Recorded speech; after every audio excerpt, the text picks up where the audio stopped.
Good afternoon, friends, and thank you very much for being here again this afternoon, despite it being a holiday. As you are aware, the diplomatic calendar this month is very heavy. Prime Minister will be traveling to several countries. He begins his travels on the 11th of November with visits to Myanmar for the India-ASEAN Summit, followed by the East Asia Summit. Subsequently, he will be in Australia for the G-20 Summit. And after the G-20 Summit, he will also have a bilateral visit to Australia. And finally, there will be a visit to Fiji. Given that there are several summit meetings coming up, what we thought is that we will focus our briefings on different days on different issues. So today we will focus on the G20 summit. I have here with me Mr. Suresh Prabhu, who is designated as the Sherpa of the Prime Minister for the G20 summit. This is Prime Minister's first visit, participation at the G20 summit, and Mr. Prabhu's also as the Sherpa for the first time. We have a continuity in terms of our sous-Sherpas. On the extreme right is Mrs. Usha Titus, who is Joint Secretary in the Ministry of Finance, and she is the sous-Sherpa for the financial track. And on my left is Mr. Charanjit Singh, who is Joint Secretary, Multilateral Economic Relations in the Ministry of External Affairs, who assists on other issues. So what I will now do is request Mr. Suresh Prabhu to speak to you about the G20, following which the floor will be open for questions on the G20. After that, if you have questions on anything else, we'll try and respond to them. May I now request Mr. Suresh Prabhu to make his opening remarks. So thank you very much. And thank you, my friends, for coming on a day which is not a working day, but for a journalist, we call them working journalists. I don't know why now, because they keep working all the time. So I think, thank you very much for being here. As my just friend, Mr. Akbar, pointed out, it's a very interesting and very important international event, which is going to take place on the 15th and 16th of this month in Australia, in Brisbane. The Brisbane G20 summit is a continuation of many things that have happened since 2008, but also in a way it's also an important milestone in some other ways. So firstly, as you all know, 2008 was a very critical year for the global economy. We had a contraction, we had a virtual questioning of the entire economic model that we have been working for a long time. We were believing that the world economy is going to go only in one direction. It is going to constantly expand. And that was particularly questioned in this 2008 crisis, which started with the financial institution and then snowballed into a virtual economic crisis, which affected not just countries who were responsible for it, but also a lot of other countries. And then it was a realization that dawned that there are not just 7, 8 countries of the world, which till then was like a club, who could deal with such a massive crisis that is engulfing the world. And therefore the large emerging economies who have substantially a large stake because they suffer because of the economic crisis, but also could probably rescue the rest of the world in terms of bringing back the growth. And that's how in 2008 there was the first one, and then there has been a continuation. So one issue which continues to be there in all this summit, which will be there also in this summit, is the economic issue. And one of the principal economic issue is how do you get more than 2% growth rate for the global economy, more than what is already happening. And I'm very glad to say that you can't get 2% global growth if all the 20 countries don't contribute. And it is a reality that there are some economies which are contracting, like Europe. There are some economies which are struggling, and there are some economies which are expanding. And I think India's contribution to this 2% economic growth will be quite substantial. And I think India continues to be rising rapidly and continues to progress economically. And therefore, India would really contribute significantly, not only now, but probably far more in the years to come. Because as you could see, the Chinese economy is slowing down. Our economic growth will definitely be higher than theirs after a year and a half. And therefore, for India, economic issue is very important. So in that, one is this macro level issue of 2% economic growth. The second part is the development of infrastructure. And as you know, India is at the forefront of demanding that the global surpluses, which are parked in various forms, should really be utilized for a proper economic use. If you could develop them, deploy them into development of infrastructure, which would benefit global economy to begin with, but also the economies of those who are making those investments, besides obviously the country which hosts that investment. And therefore, this is a very interesting issue and which India pushes, and therefore we are looking at various options, either through G-20 or others, which could finance infrastructure in a very significant way. So economic issues are one of the dominant issues. The second one, of course, as you know, is the issue related to energy. And G20 is obviously the largest, being 85% of the global economy, the largest guzzlers of energy as well. But in India, we have a big issue at stake. We are demanding that there should be a global change in the energy mix. We are seeing a large portion of energy markets which are really dominated by not necessarily by free competition. So there should be more transparency in its operation. And the global energy mix, when it changes, it should also result into bringing more renewables and more clean energy into the field. Also, India is at the forefront of saying that we should have a dialogue on gas markets, because you know the gas is going to be a very important fuel, which will be a relatively cleaner one as compared to coal or oil. And also India has a big stake in that because we do not produce enough gas to the requirement of the country. And therefore we have energy as one of the principal issues. In energy, again, we are talking about energy efficiency, which is very important part of the whole process. And India has a new law, not new anymore, the law which was passed some years ago called Energy Efficiency Law. So we are also demanding that energy efficiency and improper use, the wasteful use of energy, should also be discouraged, because it's not just energy efficiency alone, but even discouraging the energy consumption. Because as we have seen that if you look at it, India's per capita consumption of energy would be 1/20th of the energy consumption of so many other developed countries. And therefore, G20 should focus not just on energy efficiency alone, but also to discourage the wasteful expenditure of the energy. Other issue is, extremely important issue, is the environmental issue.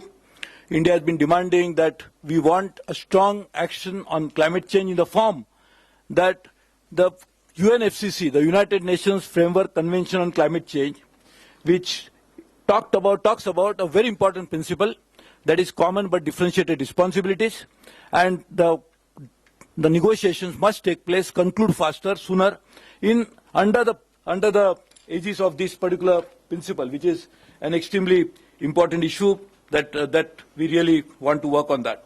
The other issue is a social issue. We have been seeing a very interesting aspect of the global economy. The economy expanded, but did not result into creation of jobs. So what we call as a jobless growth was a global phenomenon. So I think we really want not only growth, only in economic output, which is measured by GDP, but also in terms of creation of more employment. And therefore, this is one of the major social issues that we have been talking about.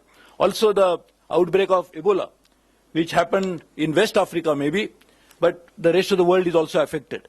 In fact, fortunately, yet we don't have a serious incidence of any Ebola patients here. But what India has been saying is we need a global action in terms of ensuring that such mass communicable diseases do not occur. So the World Health Organization must have a system, and also we must develop some vaccine or something like that, but that is to cure it, but also to take action which could really try to create a prevention of this. Then another very important item on agenda before I stop, because I'm sure you'll have some questions to ask, is reforming the global institutions. And this is something which we strongly believe. This is not a new stand of the country, but we are also raising the same issue in G20, the reforming IMF, International Monetary Fund. And unfortunately, there has been an agreement about how that recapitalization should take place, how the special drawing rights should be redrawn, and how they should be worked out. But unfortunately, action is lacking, like we have seen in many of this forum, that we speak little more than what we act. So therefore, I think there has to be, as a Prime Minister would popularly say, कहनी और कथनी में ज़्यादा अंतर नहीं होना चाहिए. So I think that is what we should try to work on and make sure that our partners in G20 agree to what they are committed, act on it, act in a timely manner, and really try to reform the institution to make them more democratic, more participatory, and in a way that reflects today's reality. Because the global output is now far more in the countries other than the countries which were controlling the IMF to begin with. And therefore, this again is a very important issue. I don't know where to put it, whether social or economic, but we have been demanding that we should try to reduce the cost of remittances. As you know, and we are very proud of the fact that Indians send the maximum money back home. So India is the single largest recipient of global remittances. And this is the record which India has kept for some time. So we remit more money than the Filipinos. We remit more money back home than the Chinese. We remit more money back home than any other country in the world who have working population abroad. So India should be really proud of this fact. Many of our friends from Kerala, many of the friends who work very hard in more than 50 degrees centigrade in the Middle East, they work hard, send the money back, which supports the Indian economy significantly, because that reduces the cost of reduces the gap of current account deficit. I don't know how much would have been the current account deficit, what would have been the value of rupee. If this $70 billion would not have come into India's external account. So we have been saying that the cost of remittances should be reduced. It could be as high as sometimes 10%. Just imagine a poor worker who is going to send back $10,000 and loses $1,000 only because the country which is going to make that facilitate that transfer is going to charge $1,000. It is ridiculous. So fortunately, there looks like some understanding that cost of remittances should be limited to not more than 5%. In fact, I am very happy to say, because of this constant pressure and constant interaction by India, we have been able to even reduce it to, in case of Saudi Arabia, for example, it is saying that we would like to reduce it to 3.5%. This will benefit our poor workers immensely. Obviously, it will also mean that more money will come into India's external account. But in fact, it is very ethical, logical, and very important issue that why should a worker who is working there, only because banking system does not operate in a proper manner, should deduct a bulk part of his money just to remittance. He's working hard, that's why he's getting money, but in this process he loses that money. So this is one area that we are trying to work on. Another very important issue, and that's the last one, is the issue related to taxation. As you know, there is a very interesting concept which has not the reality, which has happened, is that large companies who operate in different locations, because they operate in different locations, it is very difficult to decide where they should be taxed.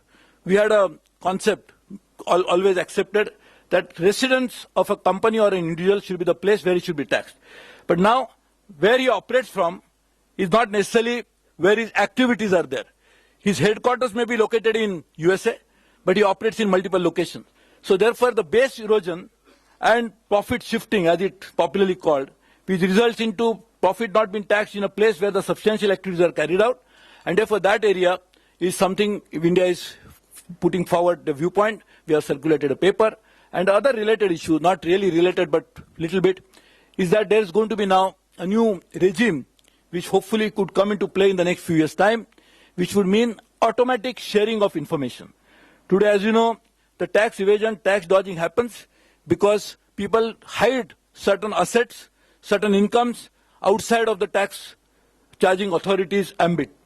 By doing so, they are actually not allowing a proper taxation to take place. And when you want to, the tax authorities want that, probably the information become difficult. So this is going to be an automatic exchange of information to be available to anybody and everybody through this process. Not anybody and everybody, in a sense, it will be available within the country. So this could be a very interesting idea. So I think these are the broadly the issues on which our Prime Minister, who is going to be in Australia from 15th and 16th, he would be meeting a large number of leaders besides his interactions with them collectively. There are many requests for him to have a bilateral. I think probably the only world leader who has a maximum request for a bilateral is our own Prime Minister. And therefore, hopefully this visit will be as successful or more successful than several of his other visits where he has set a landmark for himself in terms of making them as good as they have been in the last few years. So I would stop here and be happy to answer your questions related to G20. Please raise your hands if you have any questions, and we will bring the mics there. Yes, Manish, let's start and we'll come to you. Mr. Prabhu, you spoke about... That's okay? I don't see you. Yeah. Okay. You spoke about collective action on environmental front, climate change negotiations. Is it true that are we planning to break away from China in international climate change negotiations? Will the basic framework continue, or we are going to have our own pitch? What will be our pitch at the G20 summit on climate change? Climate change negotiations happen under the framework of United Nations Framework Convention on Climate Change. The next round is going to take place in Lima. India has not decided about a stand.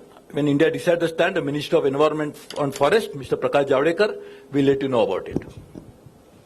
Sir, Yes. the issue, sir, this side, Mr. Prabhu. Right.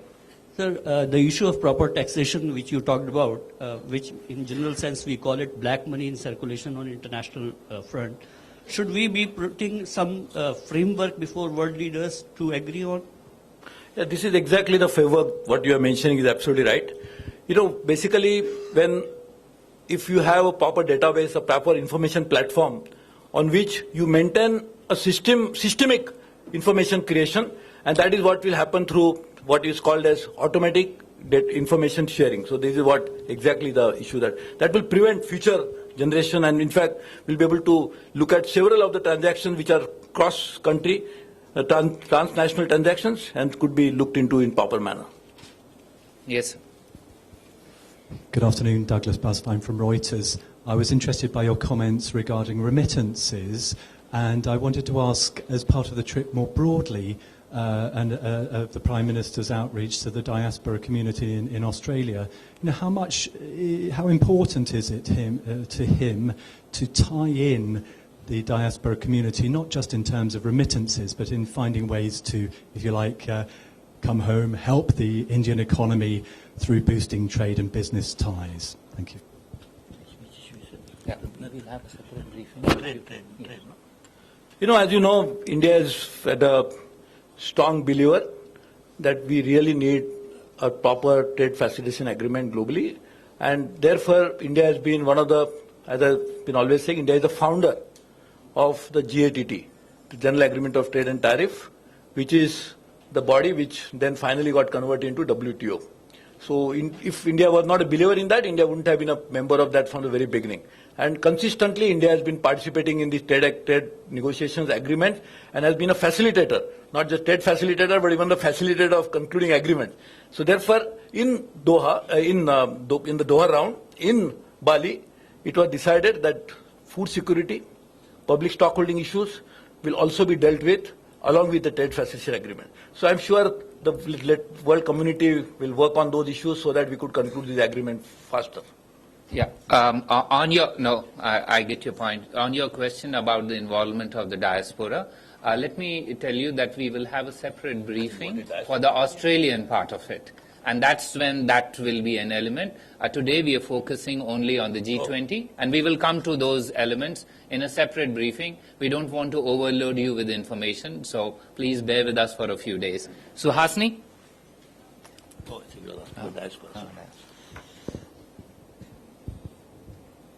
Mr. Prabhu, I'd like to come back to Manish's question on the cooperation between India and China on climate change. You said you referred it to the Minister of Environment and Forest. That's what the India-China climate change partnership is under. Yet you've been quoted today as having said that India has actually suffered because of being bracketed when it comes to climate change negotiations, which was a considered decision of the Indian government to go along with China in those international negotiations. Do you stand by those words? And is there going to be a rethink of the India-China climate change partnership that has already been signed? See, the G20 is not a negotiating platform.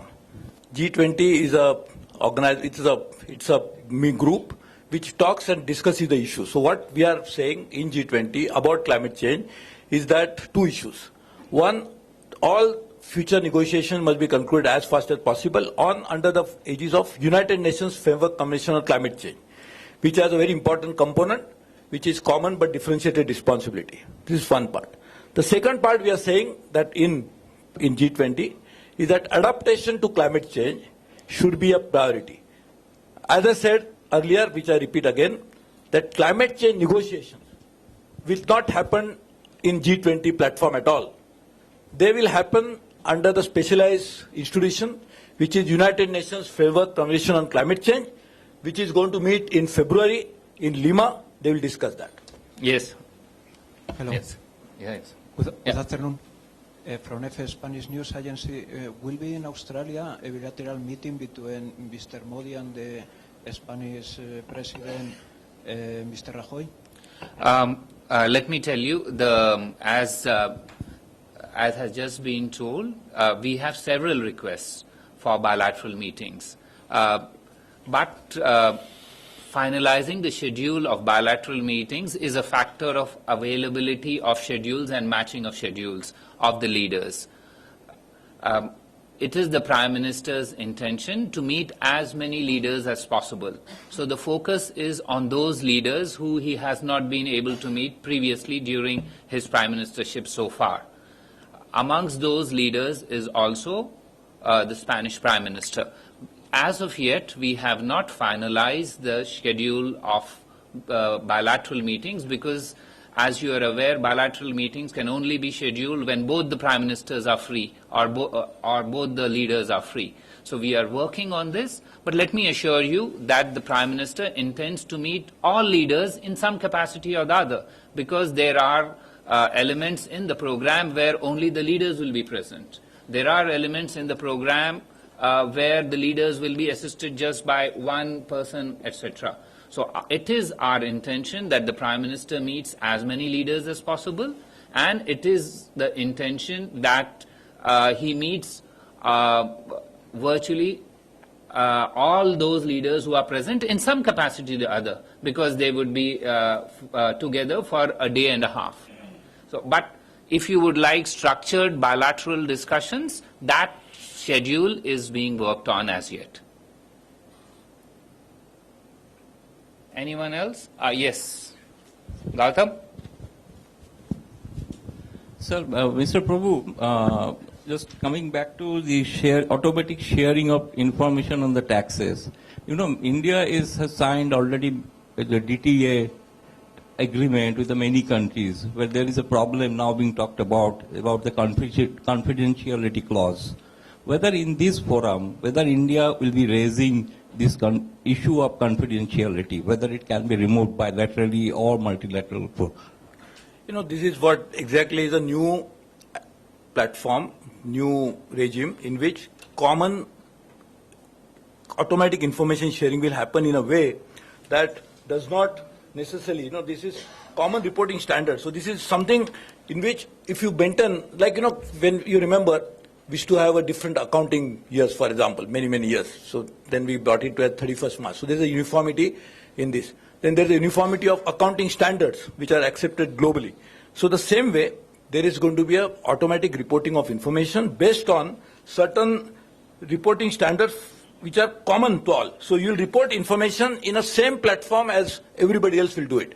So therefore, this is one part. The other part that we talk about confidentiality is something which has happened because of the past treaties, past agreement. But this is something which will happen because you maintain your accounts in a way. All the banking system in India, all the banking system in other countries who subscribe to this, they'll maintain accounts in a way that there will be a common reporting platform which will be available to everybody. Is there somebody there? Yes, behind. Surajji, my question about the energy sector. The government announced this gas pricing recently, and it is the fourth time the gas pricing has Now the question is G20 meeting, it will be discussed about the infrastructure possible to the investment, all these things. So who will buy and who will invest in here? This is exactly what is meant by a dialogue on gas markets. If you have noticed, normally the natural gas can be transported through a pipeline. Now we are talking about only transnational transactions. If you don't have a pipeline, then the only way you can transport a gas from one country to another by LNG, liquefied natural gas, in which you need to liquefy it, then you need to regasify it, and then you want to use it. So there is a lot of investment that goes to infrastructure. If you look at it, the gas prices globally are really varying from one end to another. That's why what India has been saying and other countries are supporting is that we should have a dialogue on the functioning of the gas market, how this happens, so that there will be more information available and there should be some sort of principles we should go into deciding the dialogue. But the dialogue will decide the principles. Srinjoy? Yeah.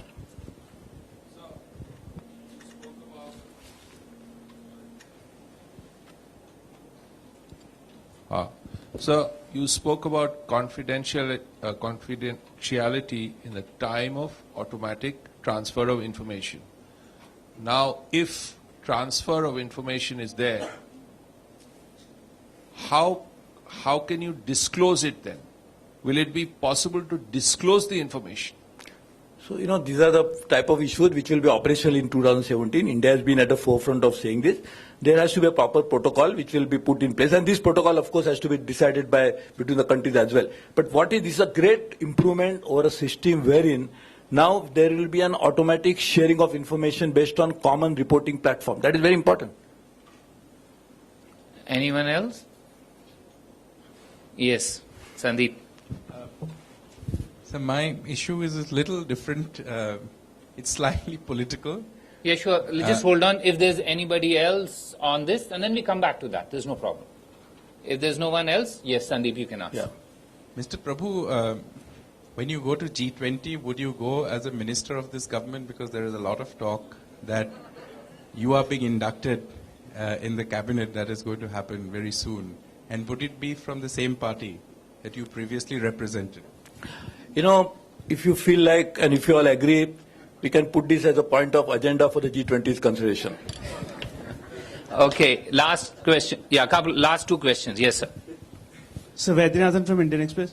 So, you have said that India has circulated a paper on how large companies operating from different locations should be tagged based on economic activity or based on their residence. So, what has India broadly said on this, sir, in the paper?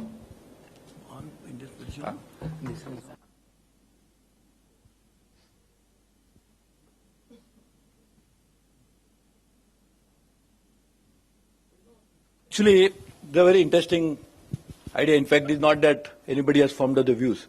So basically, this BEPS, what we call it as a base erosion and profit shifting, this is something which is laying down the principles about how, just give an example, a company located in US, which has a headquarters in US, maybe carrying out activities of sourcing activities in Europe. Their manufacturing facilities could be in China, and they could be selling substantial part in some other country. So this could be an issue. So therefore, the principles for BPS are laid down and more or less agreed between the countries. So this is how we'll really set the stage for deciding the taxation. But going beyond that, there is also a possibility of looking at the transactions which take place through e-commerce. If the e-commerce essentially happens in one country, the dispatcher, the person who's going to manage the logistic, could be in another country. The manufacturer of a product which is sold through this process could be in another country, and the consumer or the final customer, not necessarily a consumer, customer could be in the fourth country. So where do you tax such a transaction? So therefore, there are certain issues like this which really needs a global consideration, and in fact, that's why we talk about global governance issue. See, global governance is governing the global institution, like IMF is one part, but also deciding about the governance issue broadly in terms of certain cross-country transactions, transnational transactions, where they should be taxed, the principles. So this is a very important issue. In fact, the issue that also brings in is the issue of transfer pricing. Basically where do you really bring in the concept of taxation. So I think these are very important issues. And in a way, some progress has been made.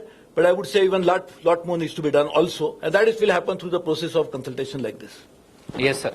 Sir, my name is Manu. I am from Australian Broadcasting Corporation. My question concerns a little bit different from G20 summit. It is about the surrogacy issue. So, no, I will respond to that. Is there anybody else on G20? On G20? Pardon? On? Oh, your favorite issue. Yes, I understand that. Okay. So that means we finished G20. Now I'll answer two questions, one from you and one from me. Yes, sir. Sir, or a few more if there are. as India is refusing visas to Australian couples concerning some of the surrogacy issues in India, so what is the Indian policy like now coming up? Is India concerned that Indian Australian couples would not be present when the child is born to India? Also, One MEA question. You can choose your question, reformulate it. So I this is- answer only once from one person. So MEA is also in talks with the Commission concerning the same issue. So on what level the talks are going on, and how much time will it take? Thank you very much for all these. This is like a Matrusha doll, one question into another. But that said, let me try and respond. You are aware that surrogacy is a very sensitive issue. It is an issue on which we are discussing legislation. There is current legislation in place also.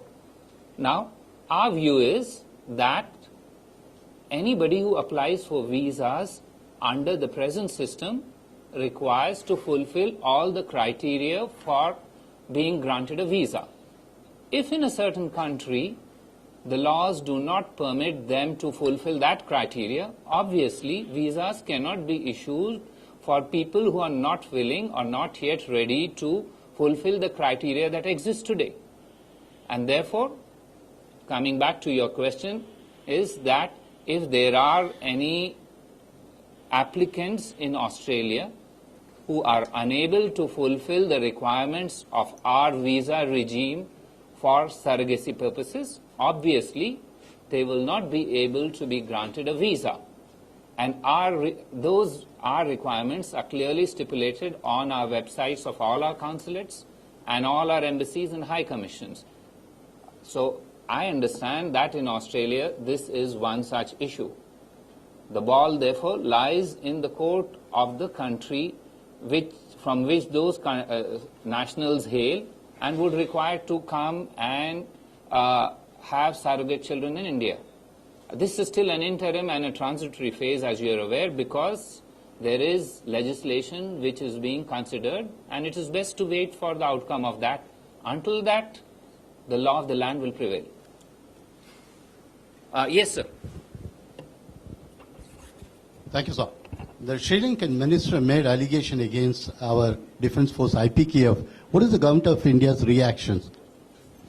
You know, you time and again come up with voices from the wilderness and ask me to react. And I always tell you, we react to governments.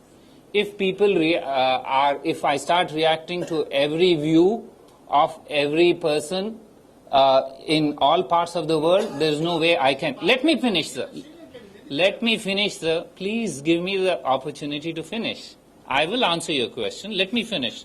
I'm just prefacing the question. That said, the Sri Lankan government has not raised these issues with us.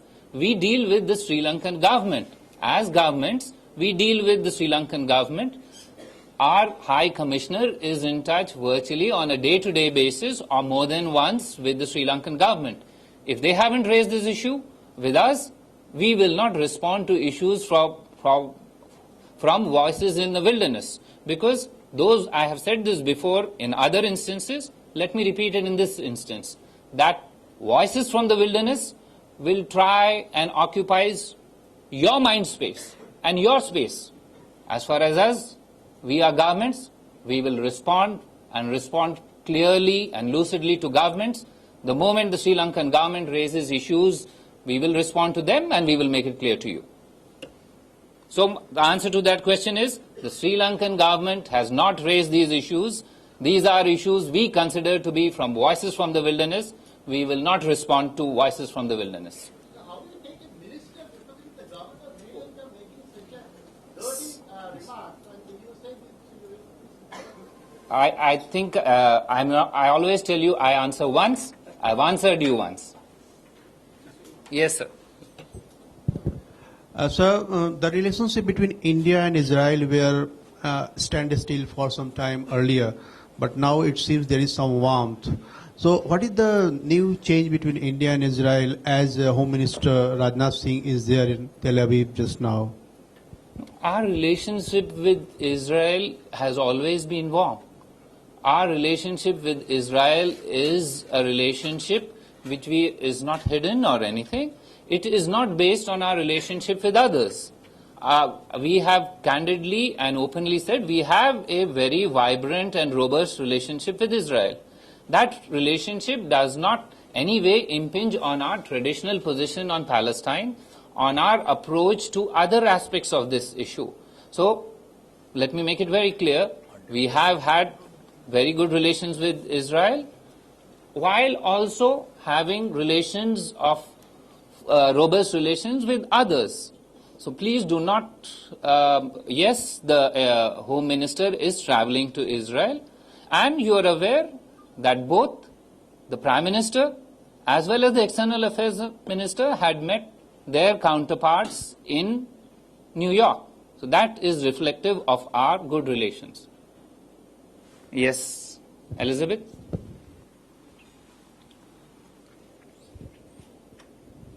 So there were some reports saying that India is all right or doesn't have any objections to the maritime Silk Route which China has proposed. Now my question is, when the Chinese president came in September, was there any discussion on India joining the maritime Silk Route, and what is India's position if there was a discussion? Elizabeth, I've mentioned previously, and let me clarify that re-emergence of traditional routes is a process that is reflective of ongoing trade, commerce and sharing of ideas. Whether it is the Silk Route, or it is the Spice Route, or it is the Mawsum Route, this is an ongoing process. That said, as regards the new Silk Route that you're talking of, this matter was neither raised nor discussed, nor is it reflected in any of the outcomes of the visit of President Xi Jinping to India.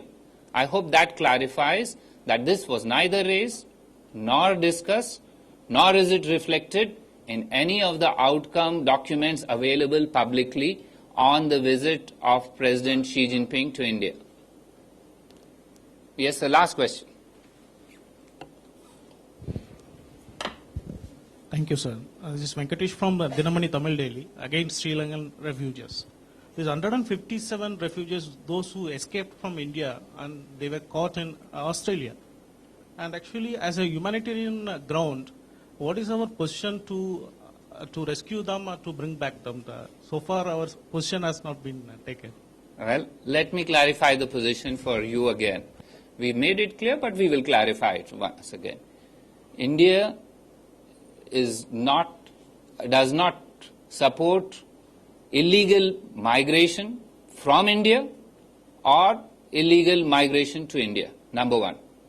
Number two, when this matter was brought to our attention, we requested the Australian authorities that please grant us consular access, because we would like to know who these people are. Are they Indian citizens?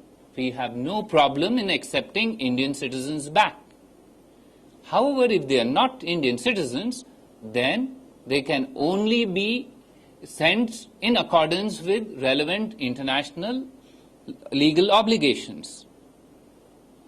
If there are any children, etc., they should be treated with humanitarian, we should adopt an humanitarian approach. We haven't had access to them.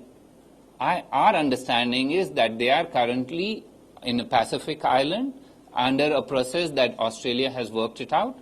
We remain ready to repatriate any Indian national if they are Indian nationals. As regards nationals of other countries, this has to be dealt with through normal international obligations that the country receiving them and the country from where they have traveled or from where they hail are responsible. These are internationally standardized obligations. We will not budge from our obligations. Let me make it certain to you. So please, if there are any Indian citizen, we will have consular access to them and we will bring them back to India. However, primary to this is that we should be certain that they are Indian citizens. Thank you very much. With that, we end this conversation.